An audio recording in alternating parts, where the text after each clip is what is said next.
Now, the summer often means more opportunities for get-togethers, big, small, family, new friends, all that socializing can lead to sticky summer social situations. Luckily, we know just the person to help us get out of those awkward encounters with a little elegance and grace. Julie Blais Comeau is an etiquette expert and the person we trust to tell us what to do to keep her cool in a hot summer situation. Good morning, Julie.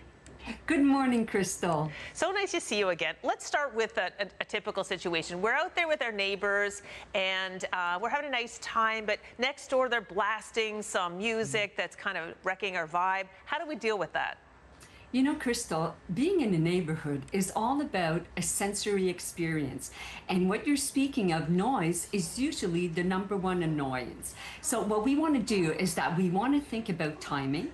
We want to think about our tone and then tact. So it's right now, in the moment, the right time. And we also want to be familiar with the regulations. Are there regulations? Are there bylaws in the municipality? Is it in the condo complex?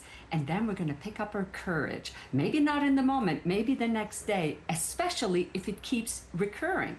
And then we're going to go in person and we're going to speak in I. How are you? I hope that you're enjoying the summer. I wanted to talk to you about something that's a bit challenging, whether it's for me or my family. And then you're going to make that pause and you're going to observe. And then you're going to bring up what it is that is disturbing your peace, your haven. I think that's a really great point, especially for something that's an ongoing issue.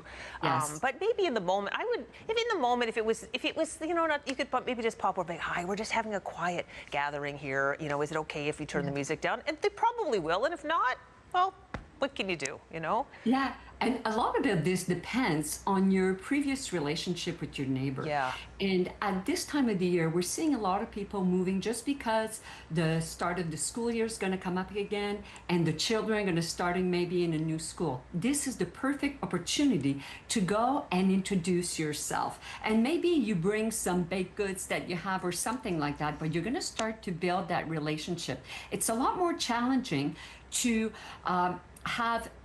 do something that will disturb our neighbors if we know them.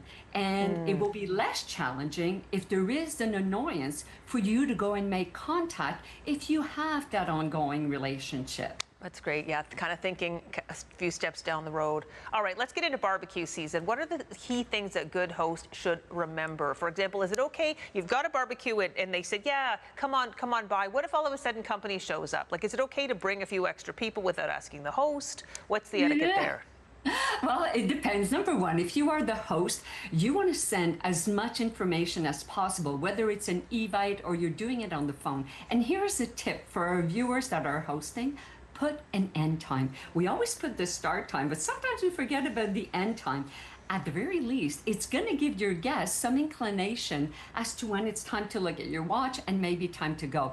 If it's party and the disco ball is going, okay, you've got it going in the backyard, in the fire pit, you can decide to keep it going. So that will be for our hosts. Also for our hosts, safety first. If there's a pool, who's going to be looking after the children? You want to make sure that you're taking care of all of that. And for the guests, RSVP.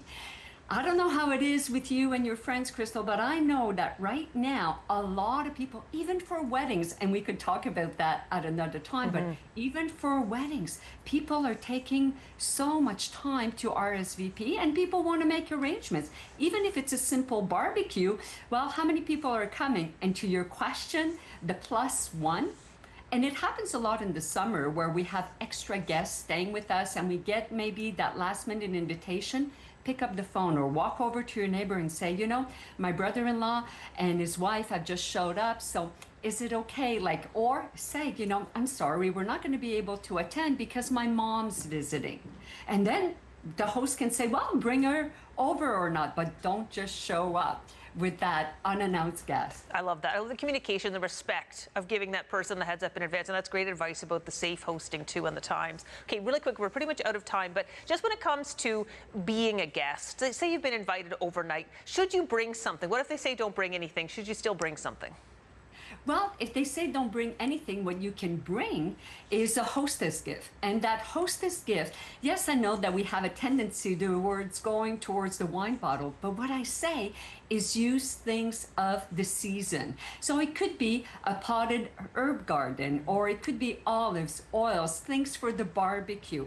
Think about these elements. You know, when we're waiting in line in those stores and they're tempting us with all seasonal items, those are the items that you should have. And if you are a guest, always, always, always a thank you note, whether it's by email, whether you're calling. And sometimes when it's a big event, take the time to sit down, reflect, and write that thank you card that you'll be sending by the mail. That's great advice. Julie, thank you so much for this. You're very welcome, Crystal, and I look forward to next time. Yes, Take looking care. forward to it Have a too. great Always day, have such everyone. great advice. I love the world that you live in. That's the world I want to live in.